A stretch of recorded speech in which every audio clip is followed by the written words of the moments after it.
Assalamualaikum warahmatullahi wabarakatuh.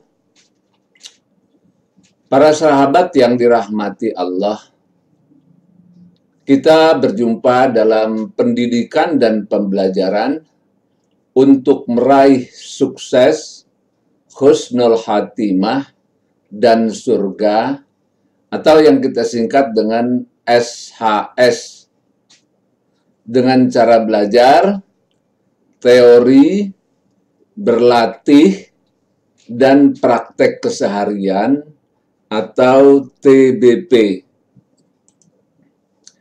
Semoga Allah melimpahkan kesehatan, ampunan, rahmat, dan ridhonya untuk kita semua, dan semoga salawat dan salam dilimpahkan kepada Nabi Muhammad Sallallahu Alaihi Wasallam dan umatnya hingga akhir zaman.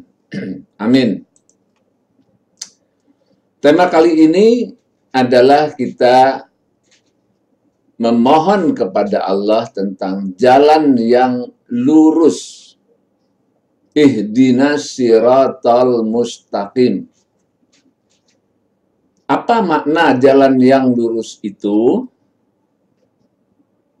Yaitu jalan yang membawa keselamatan dan kebahagiaan dunia dan akhirat, yang diridhoi oleh Allah, yang sejalan dengan Al-Quran dan sunnah Nabi Muhammad Sallallahu Alaihi Wasallam.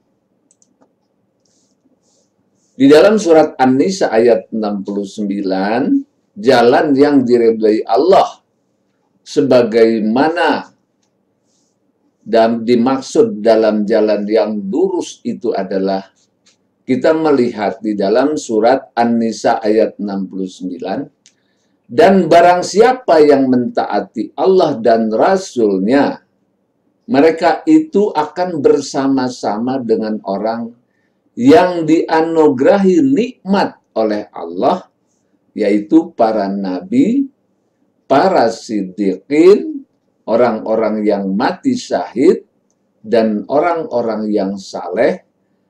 Mereka itulah teman sebaik-baiknya. Nah, bimbingan yang lurus ini, yang biasa kita sebut dengan ihdinas siratal mustaqim itu, mengandung beberapa pengertian, yaitu satu, jalan lurus atau petunjuk yang benar atau jalan yang luas. Yang kedua adalah menimbang dengan adil. Dalam Al-Quran, kata mustaqim disebut 37 kali. Bentuk katanya isim fa'il dari kata istiqomah, berasal dari kata qawama. Qoma berarti berdiri. Jika kata qawama dikaitkan dengan pekerjaan, maknanya adalah melaksanakan secara sempurna. Mustaqim berarti benar, lurus, ikhlas.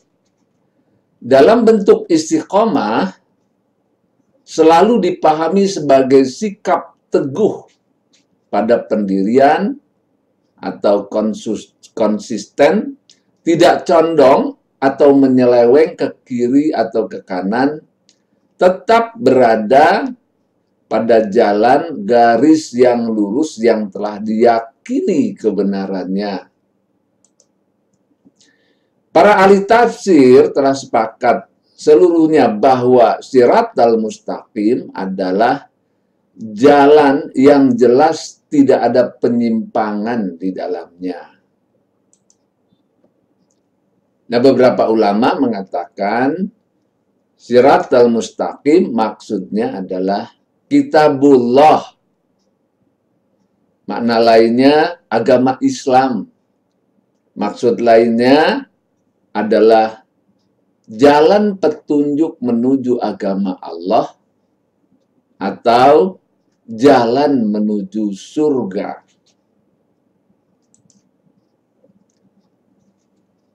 Mengapa kita harus meminta bimbingan jalan yang lurus kepada Allah? Dalam kaitan ini, ihdinas siratal mustaqim, ya Allah bimbinglah kami ke jalan yang lurus. Nah, kemudian pertanyaannya, mengapa kita harus meminta bimbingan jalan yang lurus kepada Allah? Karena satu, jalan yang lurus, yang selamat, itu adalah hak Allah yang diberikan kepada siapa yang dikehendaki. Tidak semua orang mendapat hidayah. Banyak orang yang masih kafir, munafik, fasik, musyrik. Nah, sehingga jalan yang lurus juga diberikan kepada orang-orang yang benar-benar yang dikehendaki oleh Allah. Yang kedua, kemampuan manusia sangat-sangat terbatas. Banyak lupa, banyak menganiaya diri, tetapi tidak sadar. Banyak yang melakukan dosa-dosa, tetapi tidak sanggup mencegah diri sendiri. Nah, karena itu harus memohon bimbingan Allah. Yang ketiga, ada iblis yang bisa menyesatkan pikiran, perasaan, ragu-ragu kepada agama Islam, ragu-ragu di dalam mempelajari Al-Quran. Nah, itulah mengapa kita memohon bimbingan Allah selalu. Yang keempat, jalan yang lurus itu adalah jalan yang selamat dunia dan akhirat. Itu tidak mudah dicapai. Kalau kita dengan hanya sendiri tidak mudah. Kenapa? Karena ada juga jalan yang sesat, ada juga yang jalan yang bengkok. Jadi kita harus benar-benar memohon bimbingan Allah.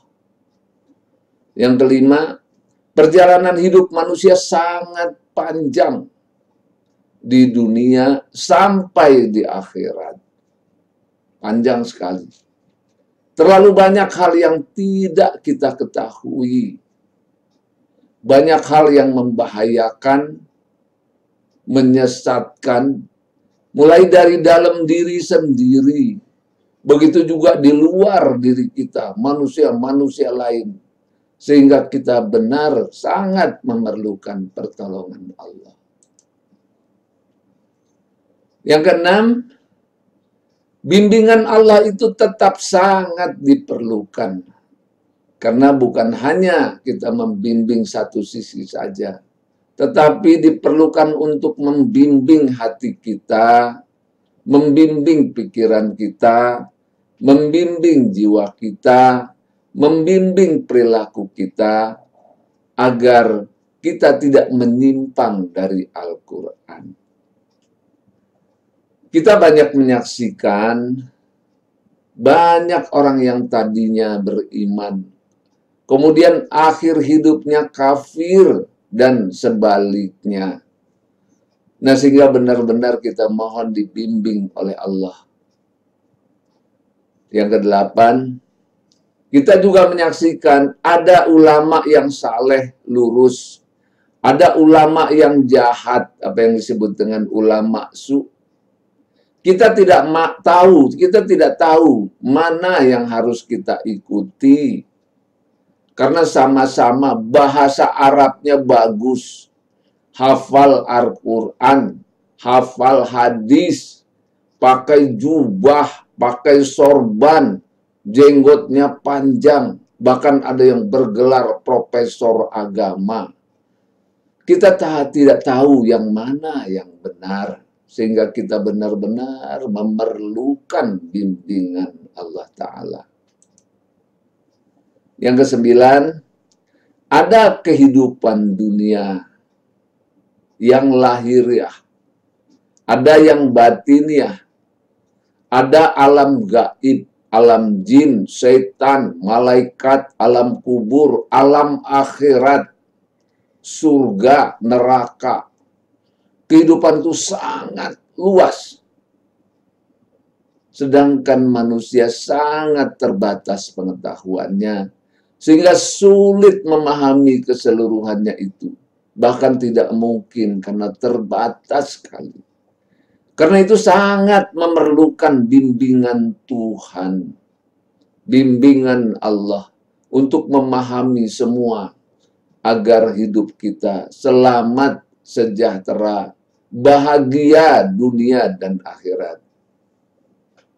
Yang ke-10 dan sebagainya. Kita sangat memerlukan bimbingan Allah secara langsung. Petunjuk Al-Quran ada, hadis ada, para ulama ada. Itu semua belum cukup. Kita sangat memerlukan Allah Ta'ala yang membimbing langsung pada diri kita. Assalamualaikum warahmatullahi wabarakatuh.